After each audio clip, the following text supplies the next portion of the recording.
You're all muted, you know.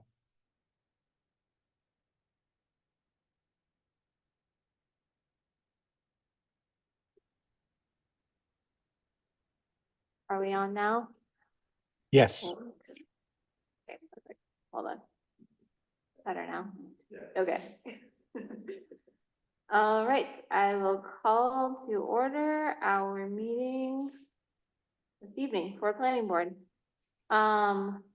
First up, are there any additions or deletions to the agenda? Which cannot be new, what's the word? Application. None? Okay. Next up, privilege of the floor, so maximum 3 minutes. If it pertains to the, oh wait, I'm on my wrong agenda, hold on. No, I'm good. The public hearing, then hold your comment till the public hearing. Otherwise, if anyone has comments, raise your hand. All right, seeing none, we will move on to approval of the minutes. Any edits to the minutes from board members? Nope.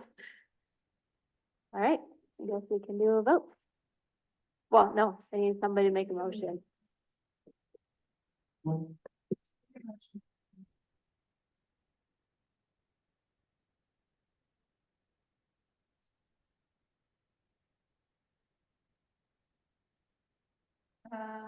That was inaudible.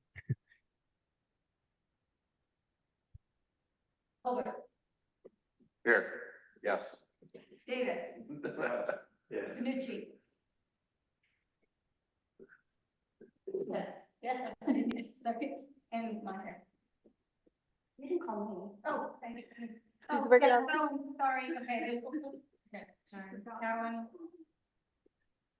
Meyer. Yes. Working on the new order. Yeah. And absentees. All right, Leslie, would you like to give us our town board report?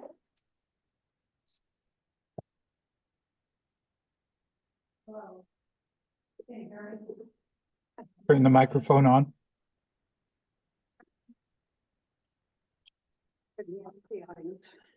Hello. There you go. Anyway, the town board had last night had a meeting and there were two public hearings. The first one was on the South Hill Recreation Way. I don't know, is everybody familiar with that? Well, an easement agreement has been worked out with NYSEG in the 4 towns with territory along the old railroad bed. Have to sign it before it can be finalized and a plan can be drafted for the repair and the building of a trail extension. And the 4 towns are Ithaca, Dryden, Danby, and Caroline. So most people that came were spoke in favor of the trail. There was some mention of hoping that the developers consider some screening in a couple of places. You know, there was, a couple of people were interested in not having it be 10 feet wide and be more natural. So I don't, that's probably not going to happen.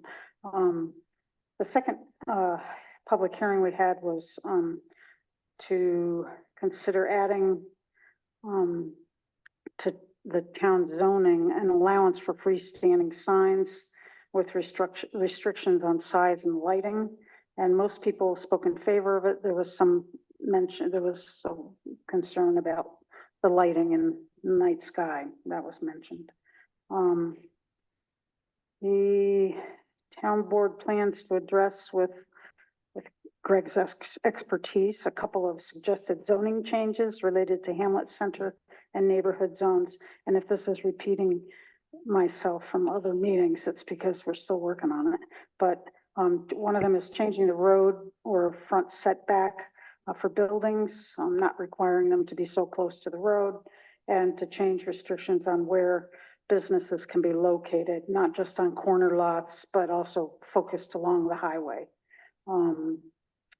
We're still working on the special events law, and or maybe Greg is, with everybody's input.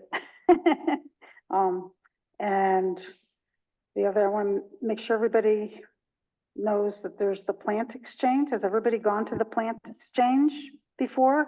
You have to go. Just dig up a fern and show up. Well, the ferns are the first thing that go. So just go in the woods and dig a fern and bring it. And then you can take, some of the stuff is great, great plants and trees. It's really crazy. And it's on the 18th of May from 1 to 3. And it's down at the fire pavilion. So be there. Yeah. I think it's like 31st to 32nd. Yeah. Well, thank you, Leslie. All right, shall we move on to the development review and start with 9656 Beam Mill Road? Applicant Jonathan Joseph. I think we can start by having the applicant give a little description of the project.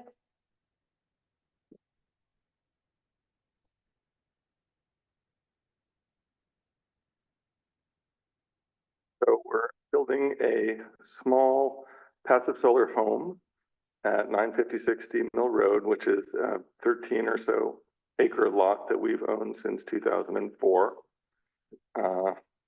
The home is designed by Kristen Bartholomew, who used to live here in Danby, and has designed a number of other houses up the road.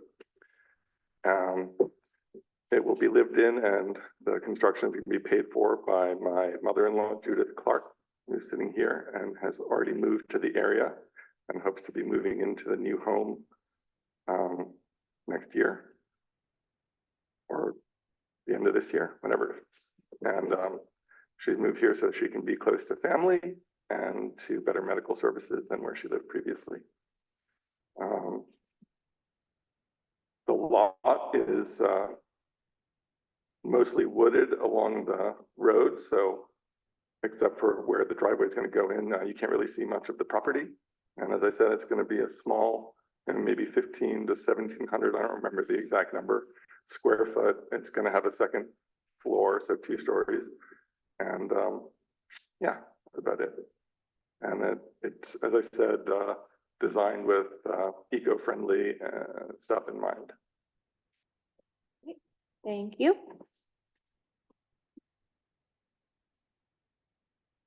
All right, so we have 3 things: looking over the application, public hearing, and then we need to do seeker as well. No, we don't have to do seeker on this one. Okay, no seeker on this one. And then if we decide to move it as preliminary or final approval. I did have one quick question. Sorry, you already sat down. Sorry. I know the existing, so it looks like the existing solar array is on the parcel that is getting the new house. Is that supporting the new house, or is that supporting? That's solar arrays, tied. Oh, okay, it's tied to the grid. Okay, Yeah, so, and that, the new house is actually not gonna need that much. Right. Solar power, but he used that to offset, hopefully, okay, sounds good. so the board can remote that, Remote net metering. Okay, but that won't be part. any part of the new house. Okay. The board have any other comments or questions before we open public hearing? No? All right, why don't we open the public hearing? Does anyone have any comments on this proposal? Would you mind taking comments from the floor first, please? I asked the board if they had any questions. They said no. Well, I'm talking about people sitting there in the audience. Oh, yeah, there's no hands raised at the moment, so. No one in person has any comments. If anyone on Zoom has any comments, Okay, I'll go first. okay. Since the current owner has been in the area since 2004, he certainly knows that Steam Mill Road is listed as an avian hotspot. And that so far there have been 146 species of birds seen right there on Steam Mill Road. And that 276 checklists have been completed. And there have been such birds as the harrier, the worm-eating warbler.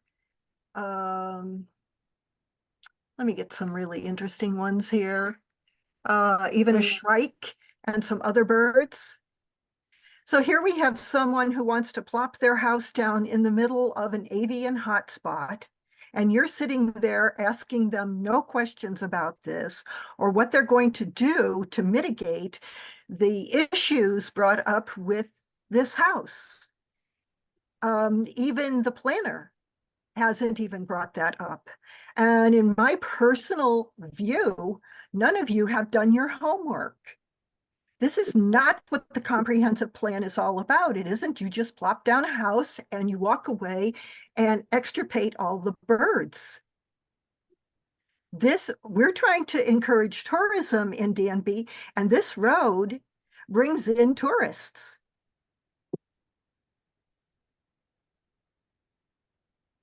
Thank you, I need Rhonda. to see something from you that indicates that you understand the importance of this road and the property that is there and being taken from the birds. Okay, thank you, Rhonda.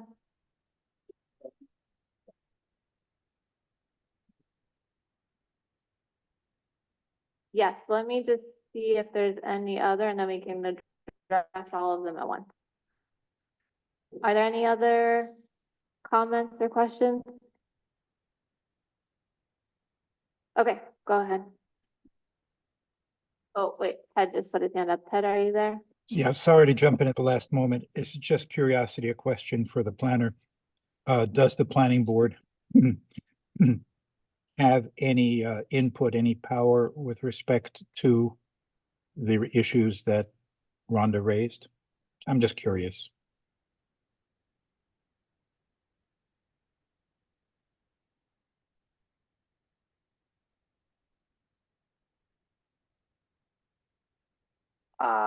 I think, I mean, in general, if something is deemed to go through site plan review, the planning board is afforded some discretion in looking at it a little bit more closely. However, with this being a single family home, which is among the most basic of private property rights, I don't think that anything additional is warranted. Could I comment on that? There's no such thing as a right to build. Yeah, I just wanted to read into the record a note that my neighbor Leah Dodd sent me. She lives on Steam Mill Road, just a little bit down from where the new house is planned. And she's an avid birder and invites people over to do birding on Steam Mill Road all the time. She sent me this email and also copied you, Greg. I've learned that a proposed single-family, two-bedroom home at 956 Steam Mill Road is on the agenda for tonight's town planning meeting. As an area resident, I have no concerns about this project. Since moving to this area a little more than 4 years ago, I've come to know Jonathan and Beth Joseph as courteous neighbors and good stewards of natural resources. Whether appreciating the song of a winter wren or planning action to remove invasive plant species, the Josephs demonstrate an appreciation for the woods, streams, and fields around us. They model this in their own snug and energy-efficient home. The building application for 956 Steam Mill Road indicates that this new structure will also be built with energy conservation in mind and with minimal disruption to the building site and measures planned to protect the existing pond. I support the construction of carefully designed homes such as this and look forward to welcoming a new neighbor to the street. And that was now part of the record, came in just before the meeting. So we didn't have feedback. Thank you for that. All right, Any other comments on public hearing? Okay, seeing none, I will close the public hearing. Back to the board. Any follow-up questions? Okay. Then if you want any action to be taken? Yep, go ahead. And so, again, this is looking at preliminary and final approval tonight. Vince, who's on the call tonight, I've spoken with him, and I'll be going out to the site to look at stormwater management. There's a pond on the site that'll be downhill from where the home is constructed, so just making sure that there's adequate stormwater controls like silt fences and things like that. They're not impacting the stream that's on the northwest corner of the property. So yeah, we're looking at when they start putting in the development. I think the septic is going to come in first, so just making sure that stormwater is mitigated from there. But otherwise, you know, this proposal is set way back from the road, and you know, it's a small single family home, and it looks pretty reasonable. So, and just so you know that this rural one zone district, which is the largest zone district by area in Danby, requires anybody who's building a single family home to go through site plan review. And there might be a couple of others coming up down the road.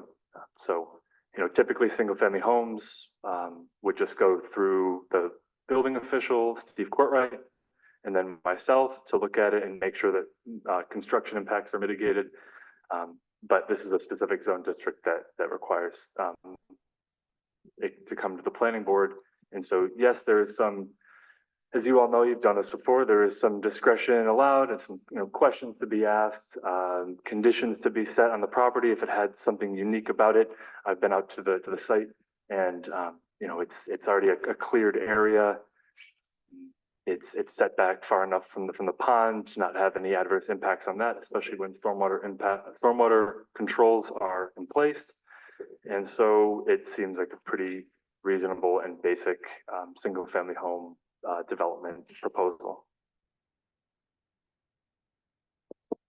I would just like to request using dark sky lighting to keep that. So. I just point out that my wife is an astronomer, and we don't want to work with that. Okay, thank you. So the applicant's wife is an astronomer, and they're concerned about the lighting, so dark sky lighting will be used. Just want to put it out there. We can add it to the contingencies if you would like, when we get there. If somebody makes a motion.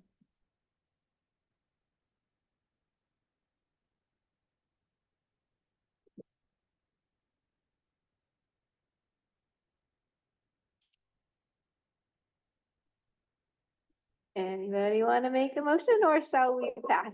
I think we can make a motion to approve that it's not sky compliant. Okay, It would be more official the motion than that. are you gonna type this up while we do the motion? Should I handwrite it? What do you want to do? Either I can write it, you know, as we go along. Okay, Also, I'll second. Yeah, okay, that sounds good.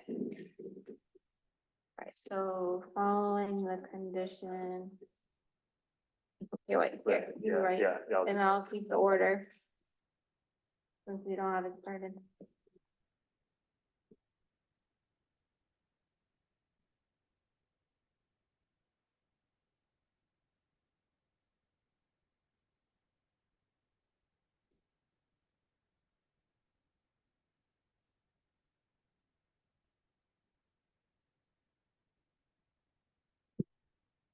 Okay.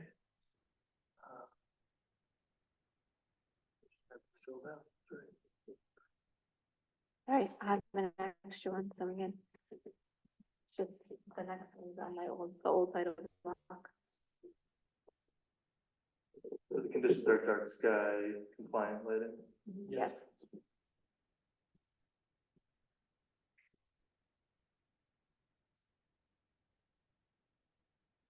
All right, And there was a I second. think we're ready for the vote. Bergman, Yes. Colbert, Yes. Carolyn. Yes. Davis, Yes. Nucci. Yes. Meyer. Yes. Motion.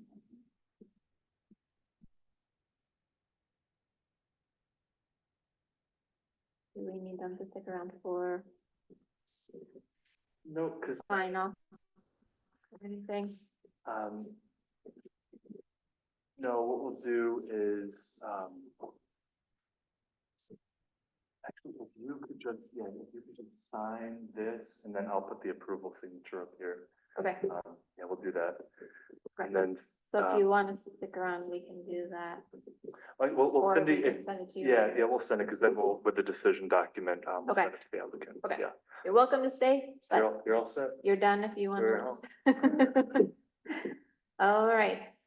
Next on the agenda, which I lost my order to get the right street number, 18 East Miller Road.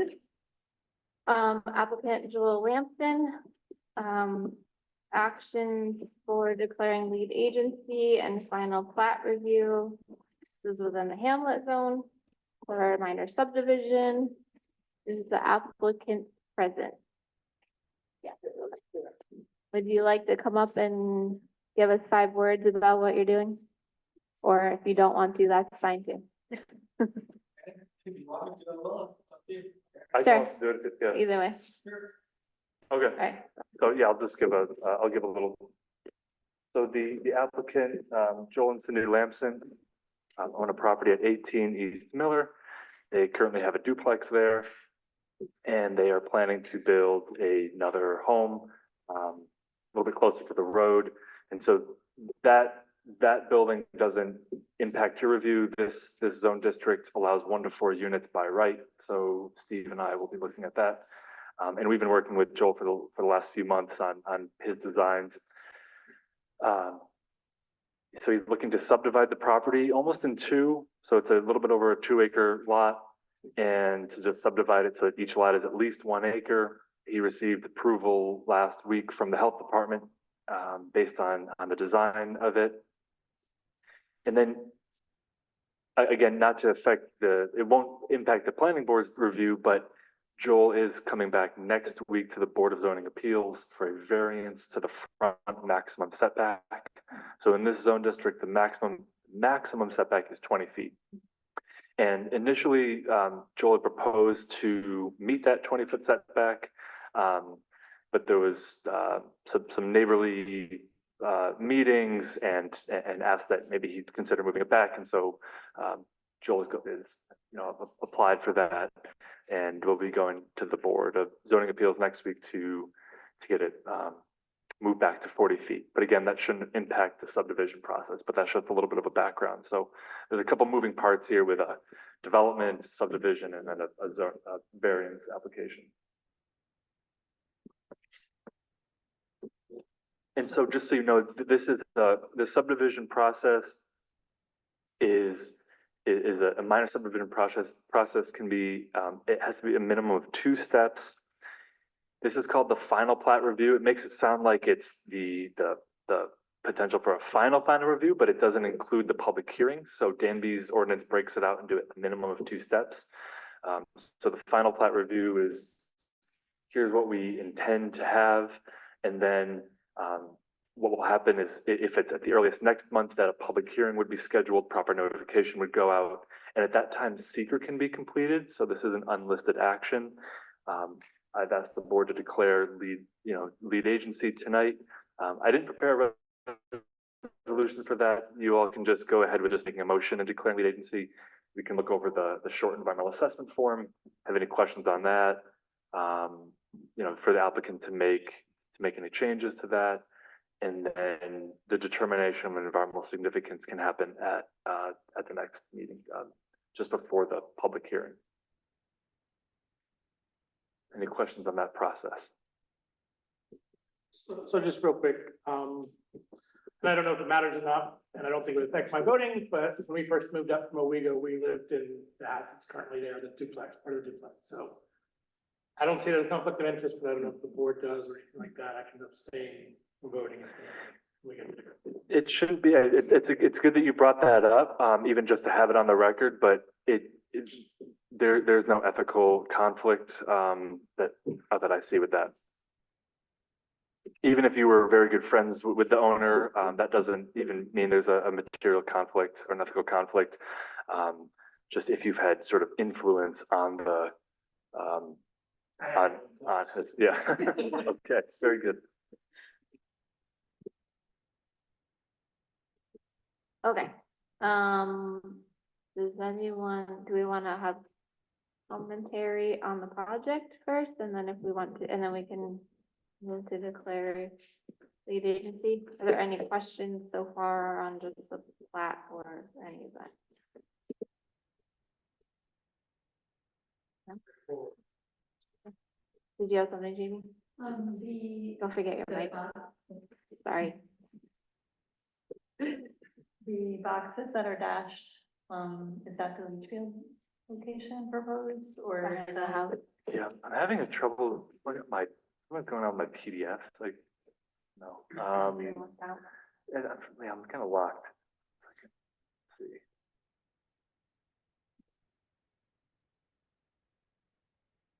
I believe so, yeah, I can see that. Yeah. Yeah, so that's the, right, that's the new septic system, that is yet to be built. And I think, did I send that in the packet or was that in the online? I know this is in the online version. Oh, so there's the approval. There's the approval, yes. Okay. I don't remember if it was labeled anywhere. Okay. Here. I can, well, if I can get this to.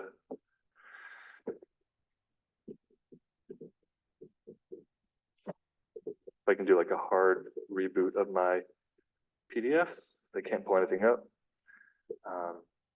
Does anyone else have any questions regarding?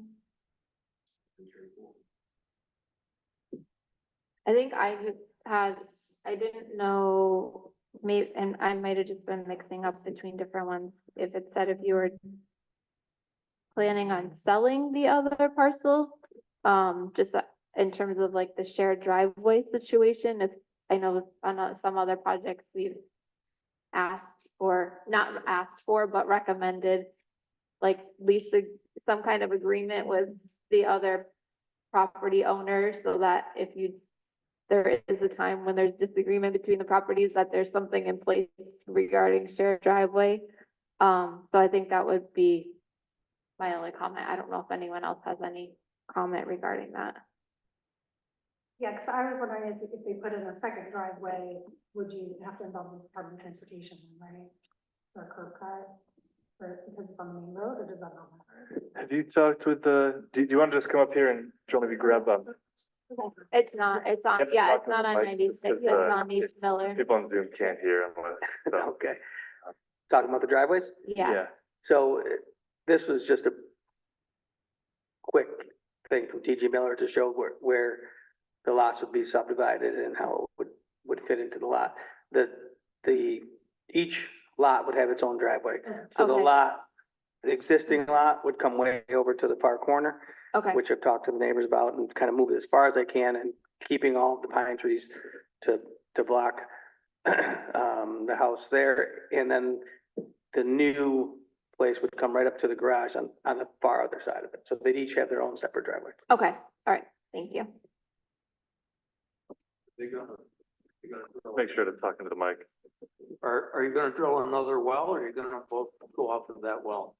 Yep, nope, there'll be a new well. I'm not sure if it's on there, but it should be right near the existing driveway that's there now. That's where it,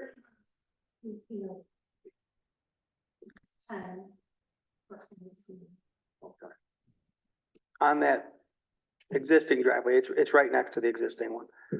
So the reason that we really want to talk about it is our daughter wants to still be in Danby and live here. It's going to, hopefully, if we get subdivided, she will own it and Okay, we'll own the duplex. We're not selling it, and she will move into the 2-bedroom unit.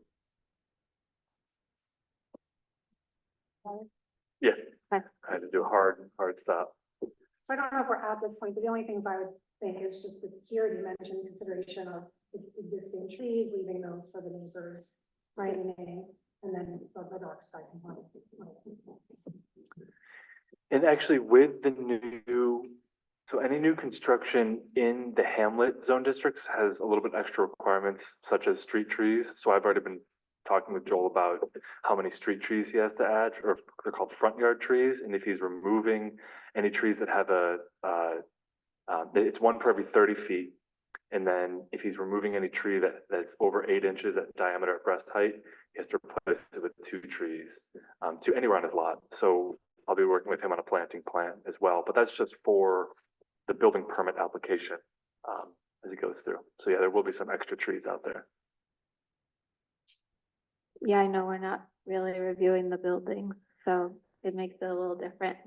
Right, I did so- notice that, and partly because I know the neighbor to that side, the 96 side.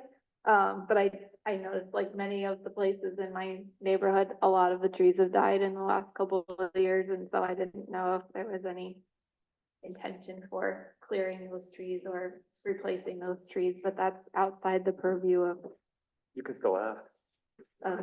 I mean, it's free maintenance.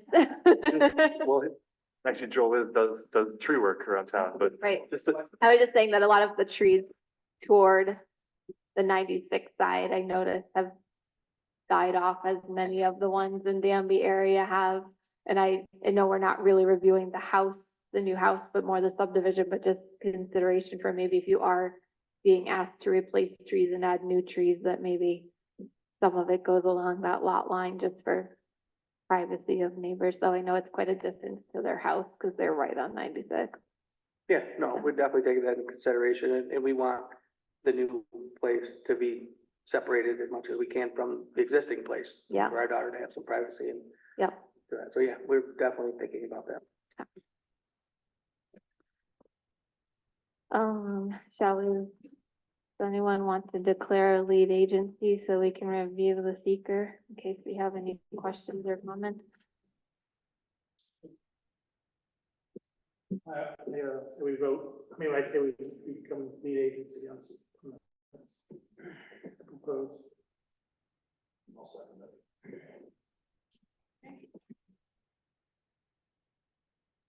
Okay, declare lead agency, Bergman, Yes. Colbert, Yes. Cowan, Yes. Davis, Yeah. Nucci. Yes. Meyer. Yes. Motion.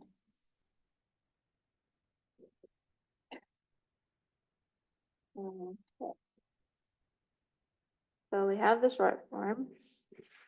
Do you want to go through it? You want me to go through it?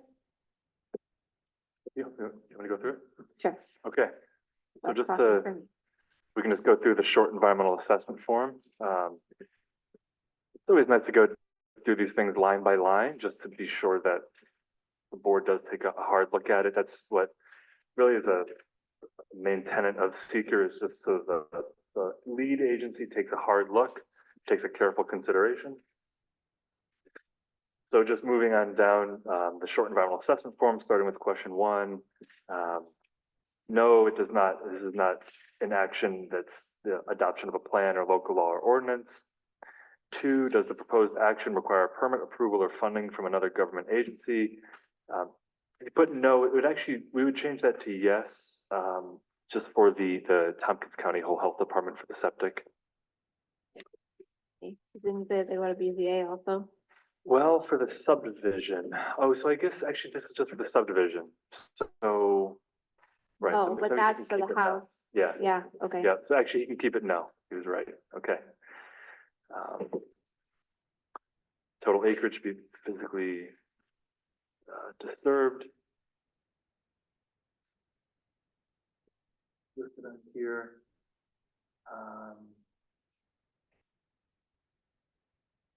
Zero, given What's we're that? just reviewing the house. The physically disturbed area, Oh, right. or since we're only reviewing the subdivision and not the house. Right. It could be 0, so that could be a good comment we can make.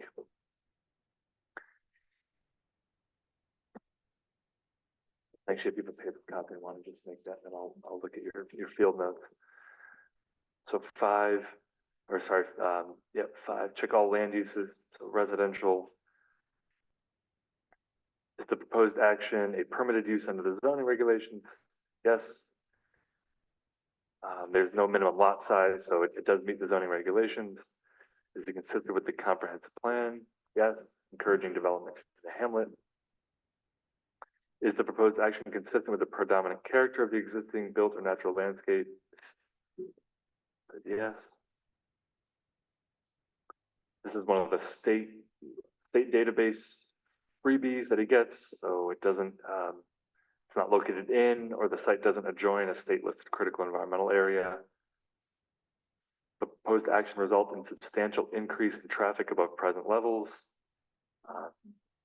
No, I mean, there's gonna be an extra, car or two, but probably not substantial. I think that's the operative word.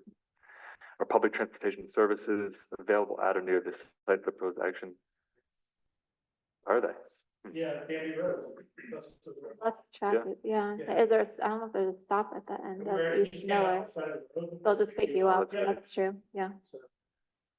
We're not- Are any pedestrian accommodations or bicycle routes available on or near the site of the proposed action? No. Just gotta share the road. Does the proposed action meet or exceed the state energy code requirements? Check yes. Yeah, I was gonna say we could do yes or no on that one with subdivision. Sure. I don't know, we could just leave it. Will the proposed action connect to an existing public or private water supply? Or public-private water supply? If they're doing a new well, it's not, correct? Right. Plus again, we're just also separating the property. Right. New well will be drilled. Will it connect to existing wastewater utilities? No, so he's digging a new septic system. And that approval was in the online, in the application linked on the agenda, but we could pull it up if you want to see the specifics of it. These are a couple of other freebies from the state. So does this project site contain or is substantially contiguous to a building of historic nature? No. Is the project site or any portion of it located in or adjacent to an area designated as a historic or archaeological site? No. 13A, does any portion of the site, so this one was interesting. Well, so does any portion of the site, the proposed action or lands adjoining the proposed action, or lands adjoining the proposed action contain wetlands or other water bodies? So the state checked yes. This one, before our next meeting, I want to look into this. So I've checked on all the state databases, and there's no indication that it's adjacent to any New York wetlands, New York protected streams. So I'm not sure.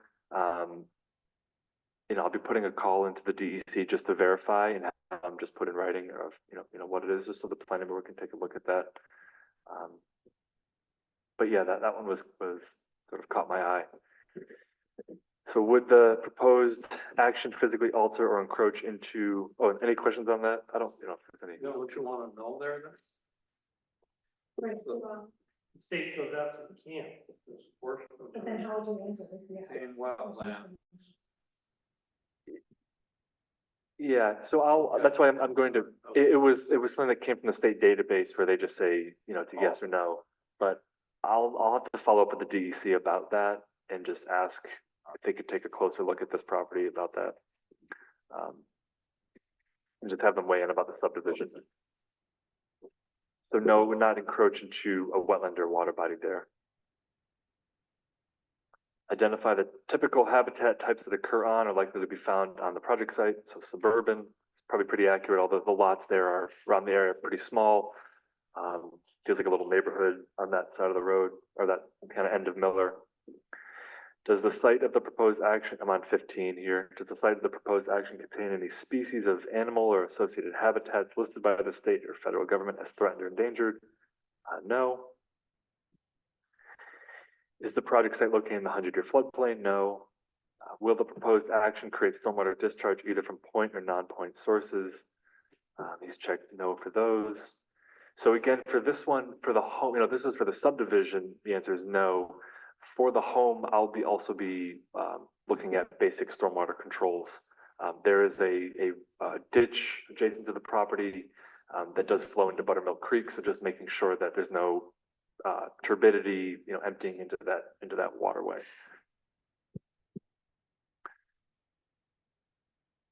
On to 18, does the proposed action include construction or other activities that would result in the impoundment of water or other liquids?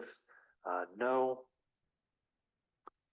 19, has the site of the proposed action or an adjoining property been the location of an active or closed solid waste management facility? I hope not. No, that's not. And the last one, the state has checked no, that the site of the proposed action or adjoining property is the subject of remediation for hazardous waste. So I'll get back to the board about that question 13.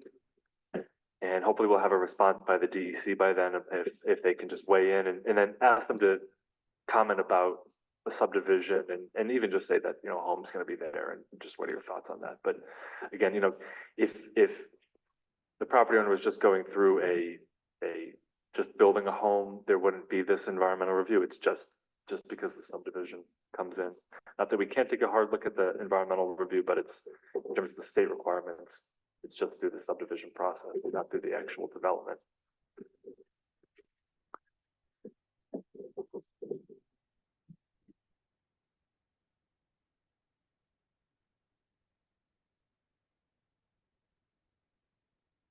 Does anybody want me to pull up the septic plans? Yeah. Okay, we'll pull up the septic. It'll be our first screen share of the night. And just so you know, Ted had his hand raised if you wanted to take extra comments, but yeah. There's no public hearing right Yeah, now. you don't need to take that. So this is the septic plan. I can just zoom in here.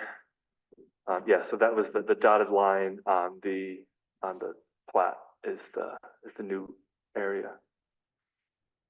What is the width of that side yard? It's awfully close to the neighbor. There's And no it's dimension on also there, but scaled the minimum would be 10 feet. For septic even. Is that right? I mean, So you said they already had approval though, right? Yeah, there's. So I guess approval on that they already have the So approval. the distances are down here. Well, it's just asking about the distance between the septic and The side. property line. Jumping all over the place. Thought I might have. oh, it's right here. So here's so everything to the property line is 10 feet.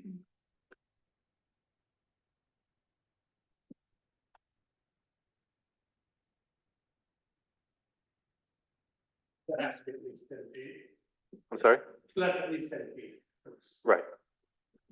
Normally I don't find septics interesting, but it is when we are developing in Hamlet, that is interesting. So, because it used to be, I would hear that the health department was requiring the 2-acre lots because of septic. So I feel like we're looking at a little more engineering into it, I guess. Because that'll be our challenge developing in Hamlet. Yeah.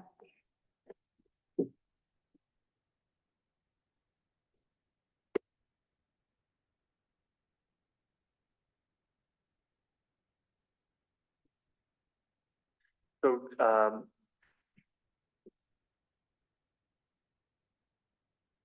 well, Ted did send in a question on the chat, so I'm okay to answer it here, if you all want. So, the septic plan does not show subdivision boundaries. The new well would seem to be on the other properties as a problem. So, the health department gave their approval, and that's really just But what did we're. they have the subdivision? Right. Or did they look at it as one lot with 2 houses? No, so they first looked at it like this, but then the comment was from the subdivision plan that you have in your packet. Okay, I'm sorry, I thought there was gonna be a second well, though. The there well- is, the but well then on it's being survey- put on the same lot as the first. You it have looks that, like, it might be or worth, is it right at the corner? what might be worth, Joel, is, and maybe this is Yeah, a maybe comment, it's where it jogs. What might be worth is that for the plat should show how the plat shows the septic area. It should show where the wells are too. It doesn't have it on it. It's not on the TG Miller one. So if you could just have them add, unless we're not seeing it. If you could have them add the well, the new well. Right, on the one we got before, the new well is going to be right by the existing driveway. Yeah, so it'll be on a separate lot. So yeah, he'll add that in there, he did this real quick, Sorry. so we could make sure that this would Get the ball rolling. fit everything and we need to do it. Yeah, it will definitely be on the new lot, right where that exists. Right, and that jog. Okay. Yeah, right by the driveway. So comments like that, we can just, I can make a list, just to show the well. Again, we're not even approving the well or septic, right? We're just, it's interesting with subdivision because it is valuable to know what the use will be to do. Right, I think it's reasonable, to ask about the well and the septic, especially since development's happening in tangent. It's just when you're going through the seeker, you have to kind of parse them out a little bit. Mhm. So. But in terms of the subdivision review, I'm certainly asking about site conditions and where, future infrastructure would be, like utilities and things like that. Okay.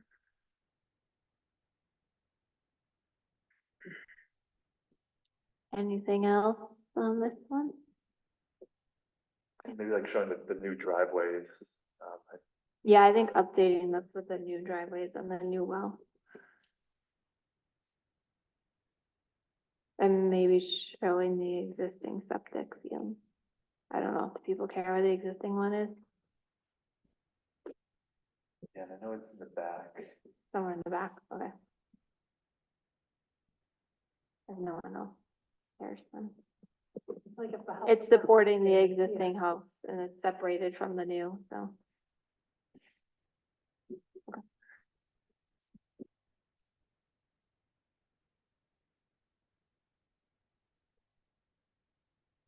Right. So, do we need to make any action on the final plat in order for it to go to public hearing next week or next month? You don't need to, no. Okay. We just provide our comments so they can come back with a revised plan and we'll have public hearing and review next month. Right, I would say the only motion would be to, schedule a public hearing, but that's usually on the applicant's end. I mean, let's say the surveyor can't get to this for another month or so, and then he's delayed for another month.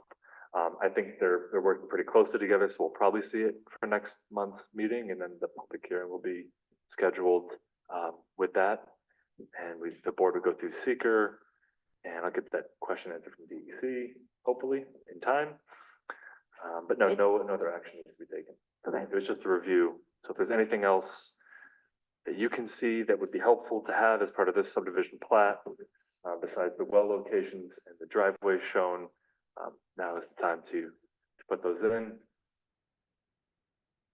Or, maybe even in a week or so, but, just if you think of something in the middle of the night, you want to give me a call, but ideally, now it's done. Yeah, right, yeah. Yeah, sure.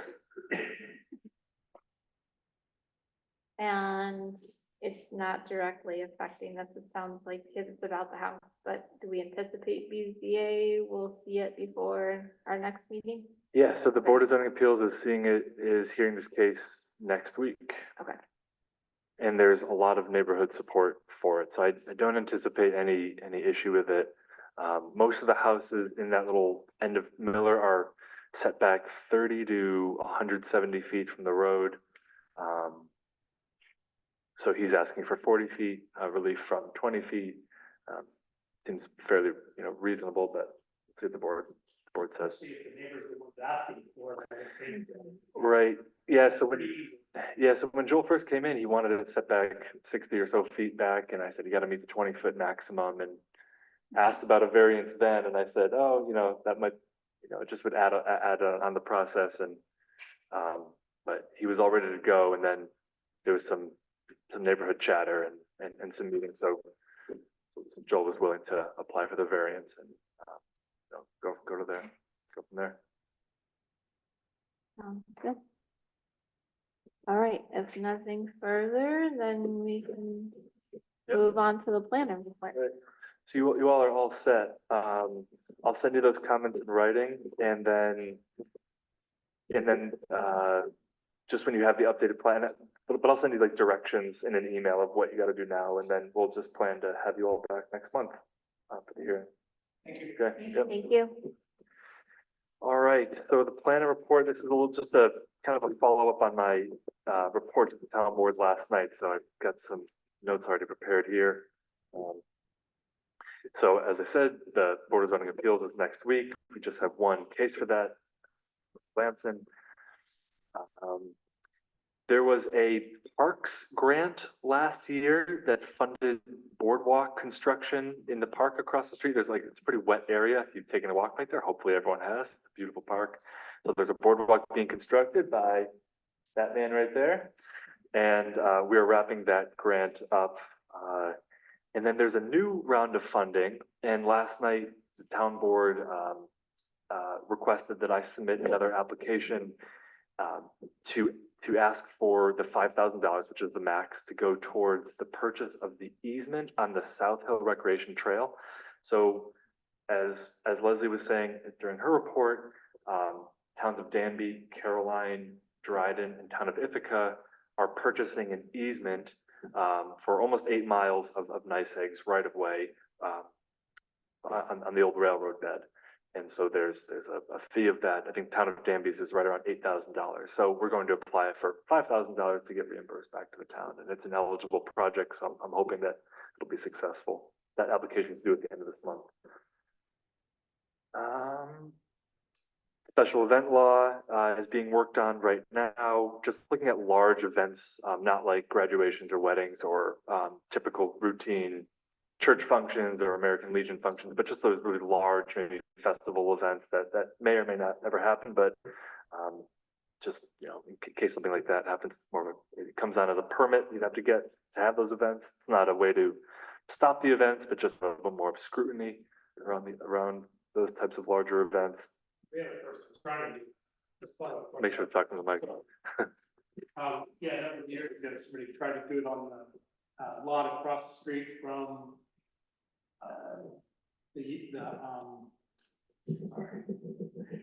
from the DFA, basically. Is that Oasis? Yeah, well, it wasn't. They said they were buying it for a daycare, and then to make money before they could open it, they wanted to hold a concert and let people like sleep in the lawn and like do this huge like party.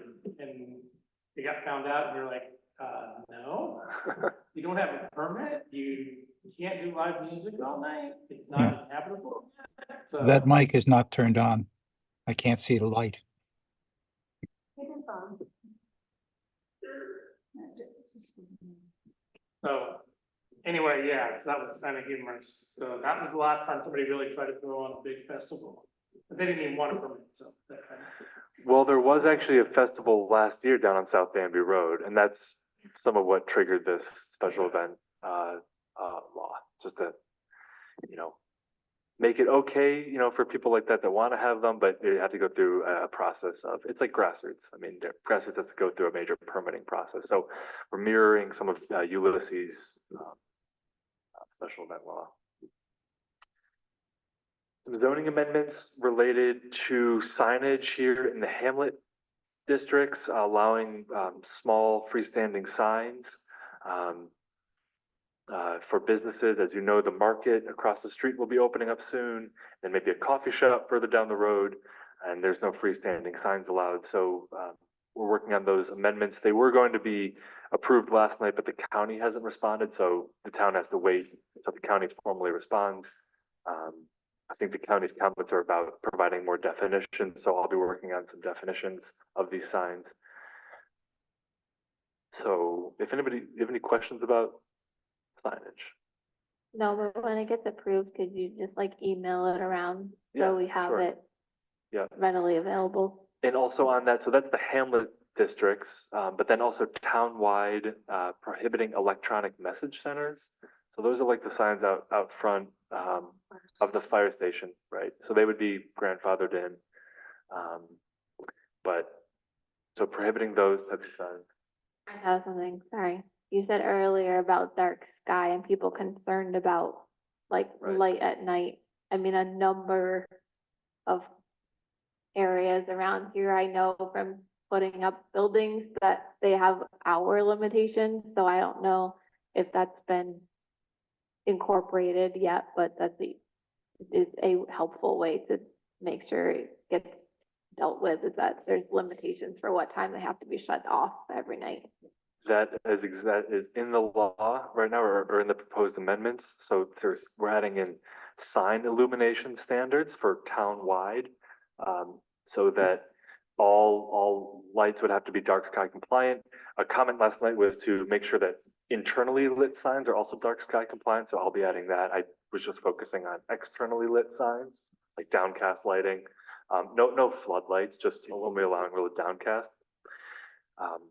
But then in terms of the business hours, the language right now is they have to be turned off between 9 p.m. and 5 a.m. Or when the business closes. So if they go a little bit later, like if the market stays open till 10, I don't know how late they're planning to stay open. But just saying, if your business is open, you can have lights on. But when your business is not operating, to close it down. Yeah, so that's in there about signs. Let's see. Pro-housing communities. So there is a program from New York State called the Pro-Housing Community. It's just a way to prioritize towns for certain grant funding pots. And so last night the town board directed me to write a letter of intent to become a pro-housing community. If that gets accepted by the state, then I'll be compiling information on zoning, building data from the last few years, and just a general summary of why Danby should be considered a pro-housing community, and then submit that back to be designated. Right now in Tompkins County, Dryden and the villages of Groton are pro-housing communities. The city of Ithaca has submitted a letter of intent, and I think other communities too. We'll probably see most of the communities be submitting letters of intent for that. What that really does, a community is sort of, if they become a pro-housing community, they're at will of what they want to do. They could just leave it there. Doesn't mean anything. But if they want to go after big pots of money, that for a town like Danby are very difficult to get, unfortunately. These are some of the multi-million-dollar pots of money for downtown reinvestment, but there is a certain program, like the Restore New York. I know that David had applied for the market across the street. It's a small project, it didn't get funded, but there are some pots of money that Danby might be eligible for in the future. So once you have this pro-housing community designation, you get prioritized. And Governor Hochul's budget that came out, or at least yesterday was announced, that $650 million is available exclusively for pro-housing communities. So it could be a good thing all around in terms of just providing more funding into the community. And it's not necessarily for housing, it could be for business. A lot of it is around economic development, really. Any questions on that? More to come on that. We're sort of just starting that process.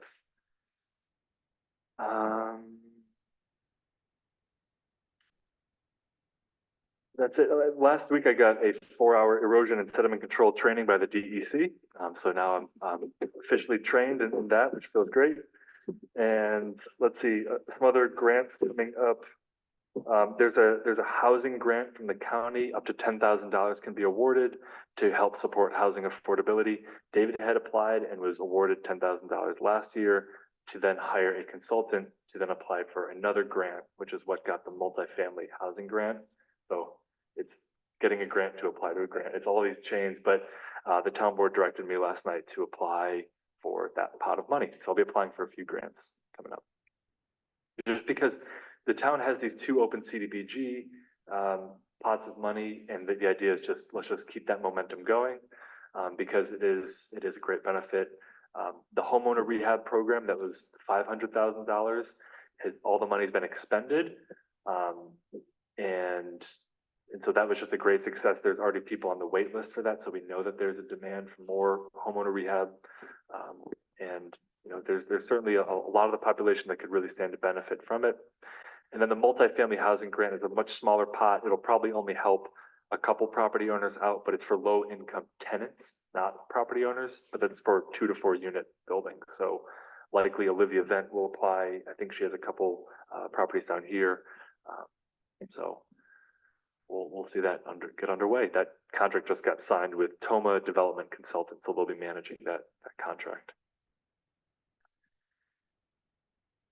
Last thing I'll say, 'cause I don't think we've had a meeting since then, but so the Norbit solar farm that you all looked over and over and over again for quite a while, they were issued a notice of violations by the DEC.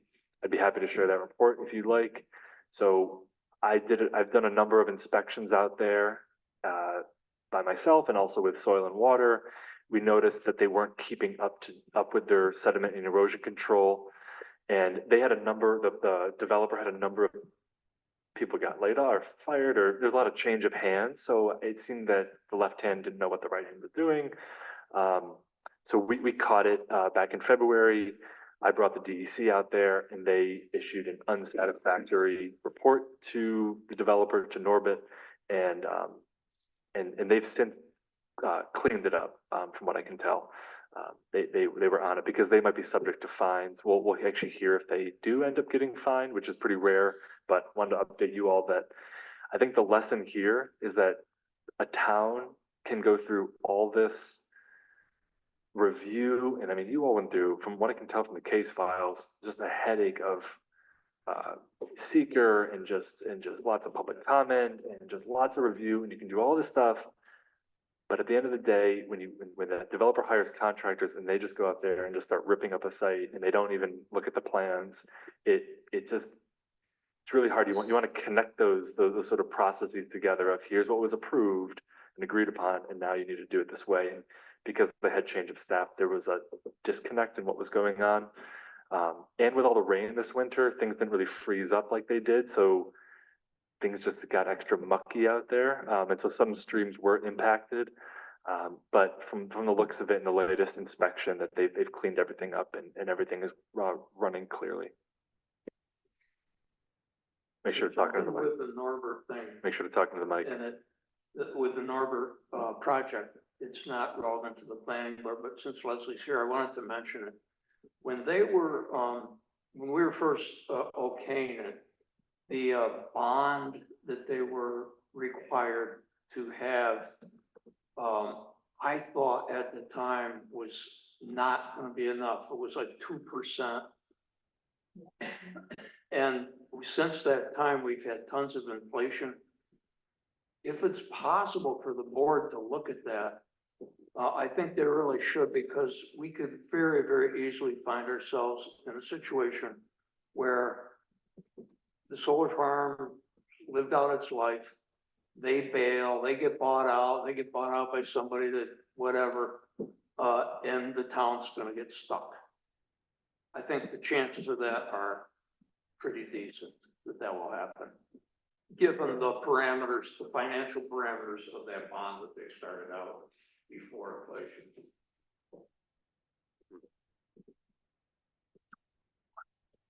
I think I remember there were escalation numbers on it, but I don't remember what they were offhand. Given our check the box on the no pedestrian or bikeway on East Miller Road, have we made any progress? Is there anything happening with the safe streets thing?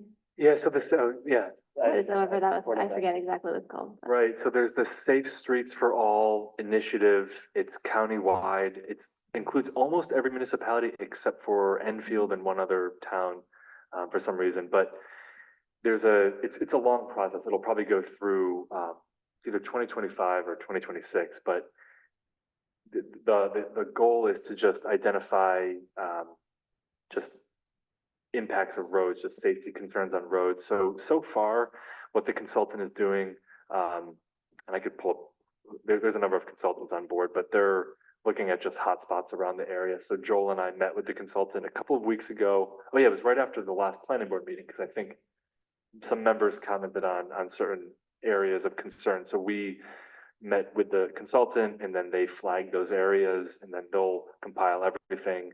And there's going to be a website. When the website is available to the public, which it should be soon, I'll share that with the planning board, because what you'll be able to do as just yourself is go on and you'll be able to make comments on, it'll be a mapping platform. You'll be able to indicate certain types of incidents that you've experienced on certain roads. So it's still very much in the data gathering stage right now. I think it'll be quite a while till we see any sort of recommendations or any action from that. Yeah, thanks for that reminder. Oh, and one of the last thing too, sorry, I know we're a little past 8, I'm just keeping you all now, but I've been working with the city of Ithaca's, they have this, it's a drinking water source protection plan, and part of the city's watershed and drinking water is in the town of Danby. It's in the northeast corner of Danby.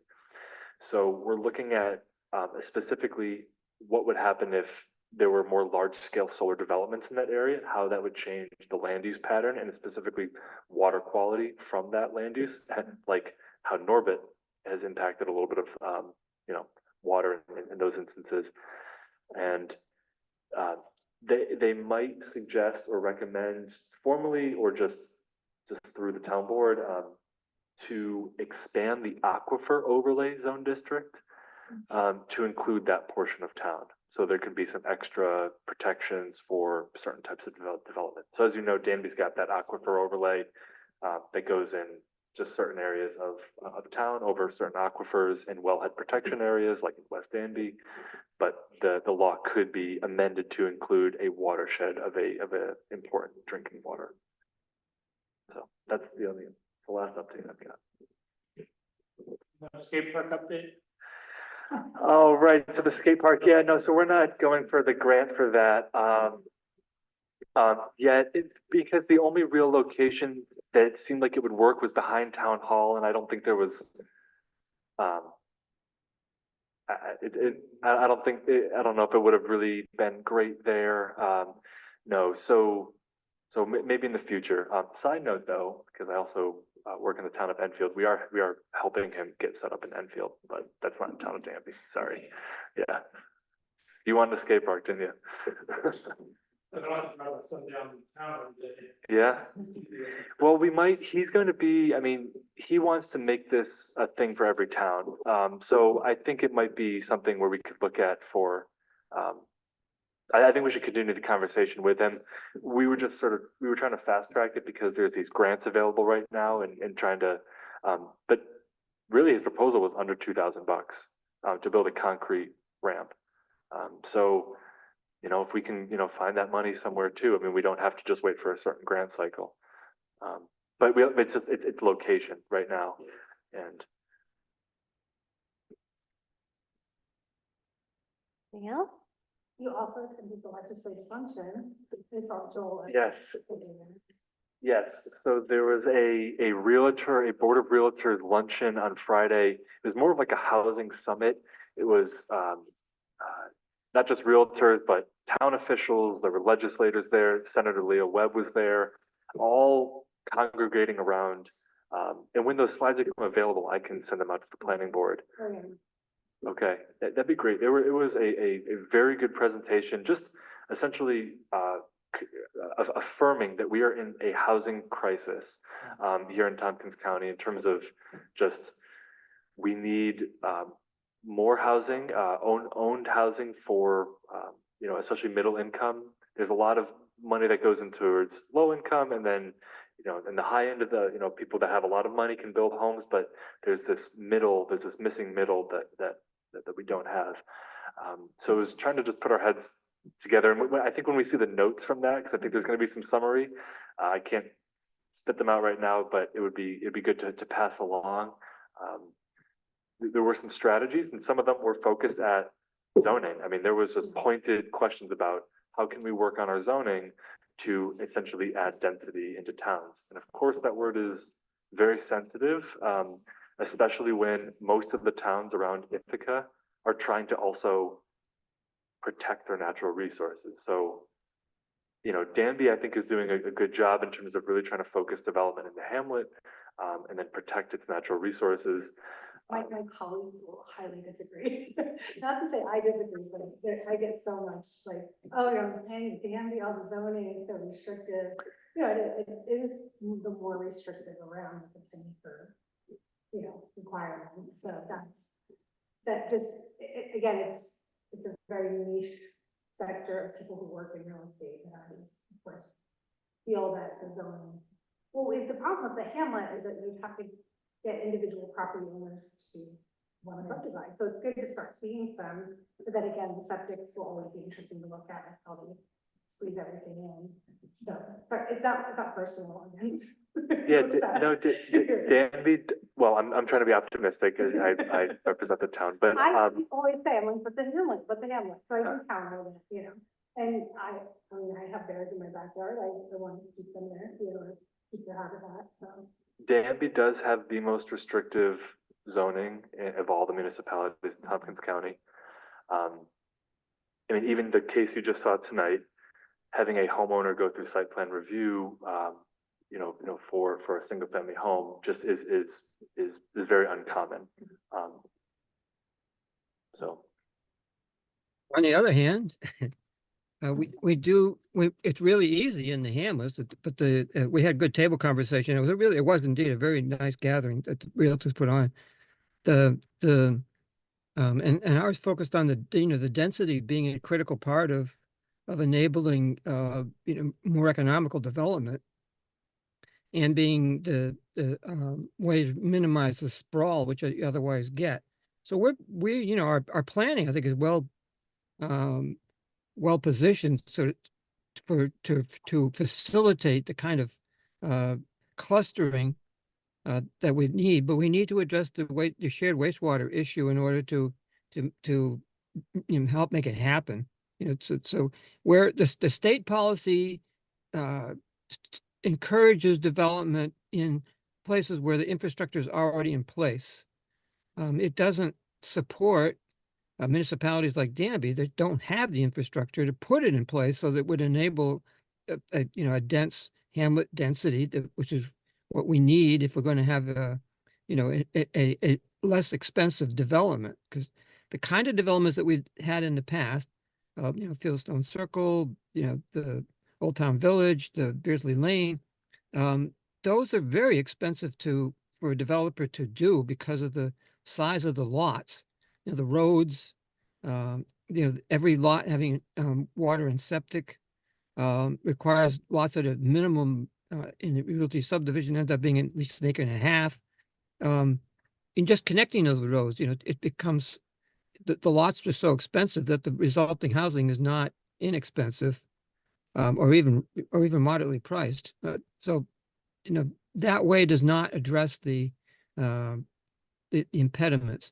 The bigger issue, well, not bigger issue, but one of the interesting things about development in this area is that the cost of construction is so high that even though the prices of existing dwellings have escalated dramatically in the last few years, it's still way cheaper to buy something that exists than it is to build something.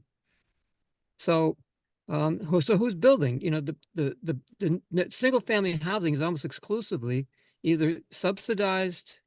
Well, it's not single family; it's multifamily. A lot of apartment construction has taken place, but the single family housing has mostly been people moving here from Boston or New York City or other places where real estate prices are really high.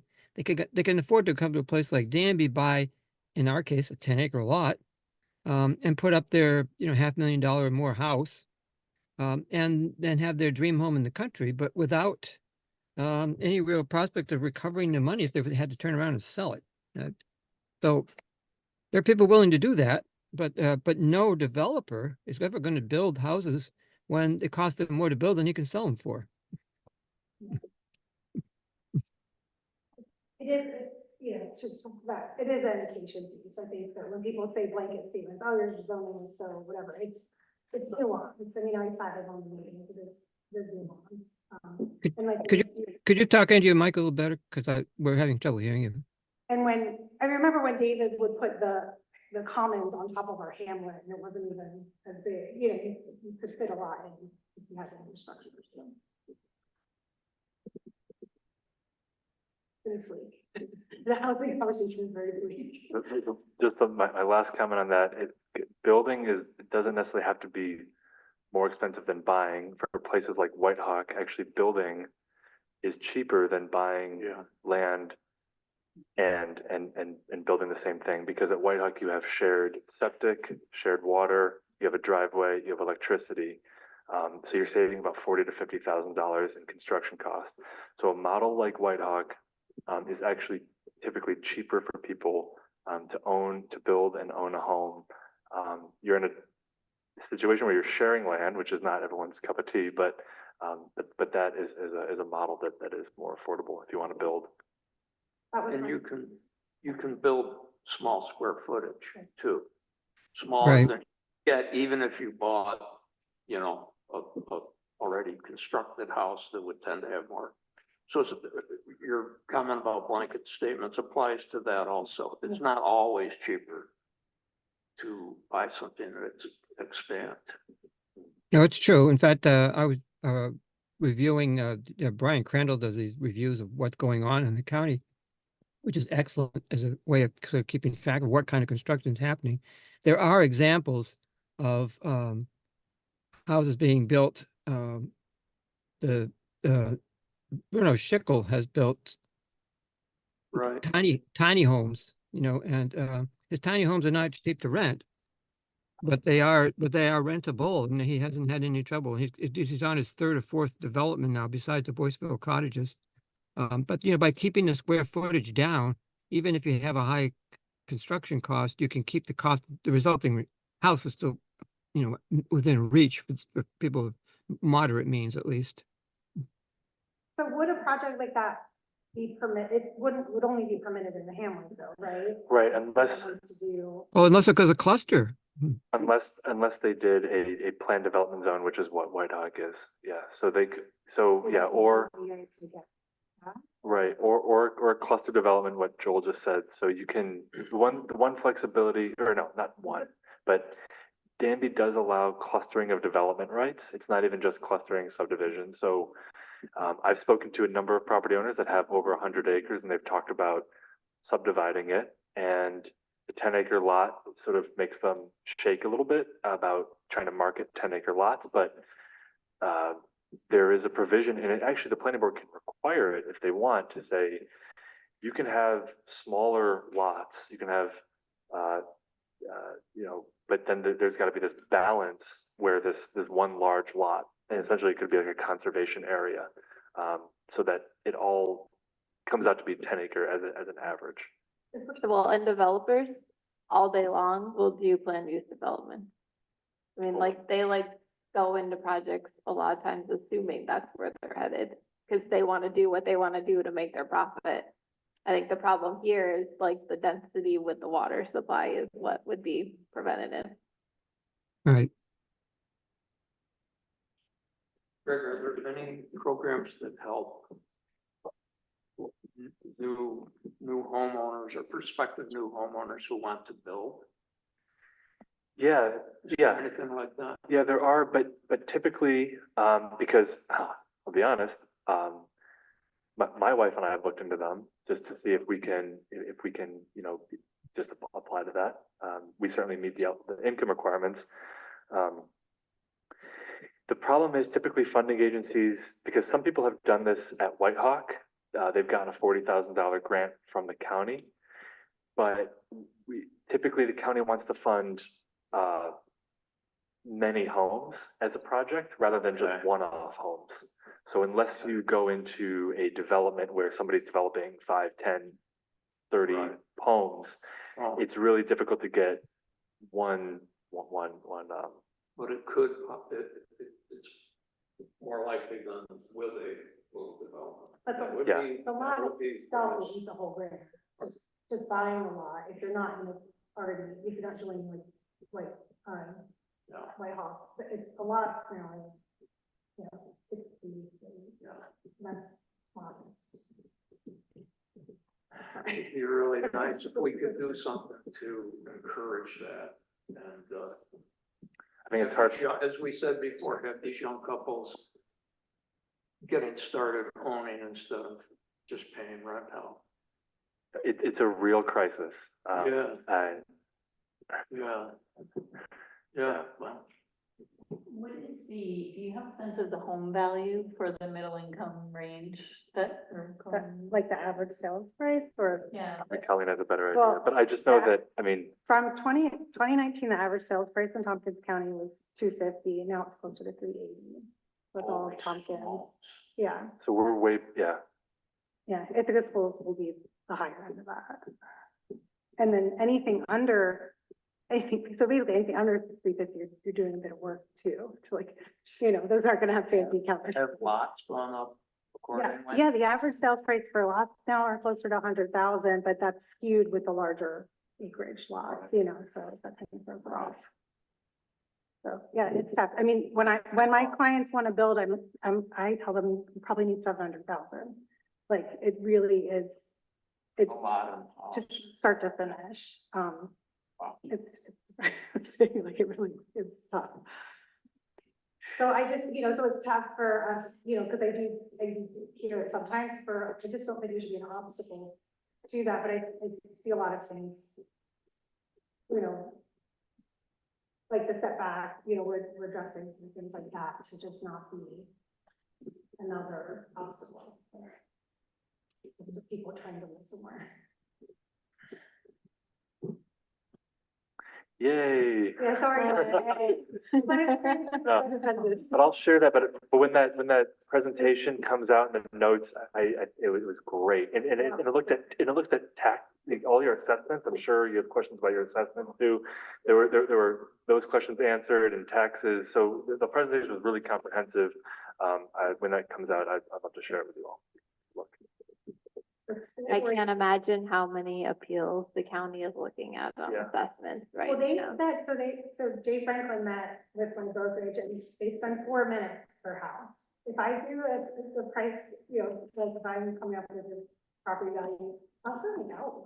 Yeah. So 4 minutes per house. So you may very well need to, and they're very they seem pretty open to admitting that they don't have enough time to do this. Oh, yeah, yeah, it could be a full-time job, I'm sure. Yeah. Ted, did you have a 30-second comment before I close?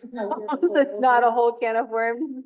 Sure, I'd love to hear I'd love to go somewhere else after the meeting ends. Joel mentioned, I just heard that the county assessment is spending crazy amount of time on appeals. And Joel mentioned earlier that people are building houses which they cannot sell. However, part of the problem is that they're being taxed on what they could sell for if you could sell them. And therefore, people are paying taxes on much higher values than they have invested in the house. Well, it's not that they can't sell. It's just, That was the can of worms. Yeah. I actually, I not recently, but I had an assessor look at my house and he said, you will not be able to sell this. And he knows what he's talking about. mhm. All right, well, on that cheery note, we On that cheery note, thank you. tax return. Call it a night. Tonight, before they've met. Oh, yeah. Go over the budget and then they're not voting. Right. So it's not our assessments that determine what to pay, it's the levy, the tax. Right, the time, yeah. They shouldn't, in my opinion, they shouldn't keep it the same, it should be adjusted now if they haven't done it. But you borrow, or don't borrow, use. Thank you, everyone. We'll see you next month. Right. Yeah, good night.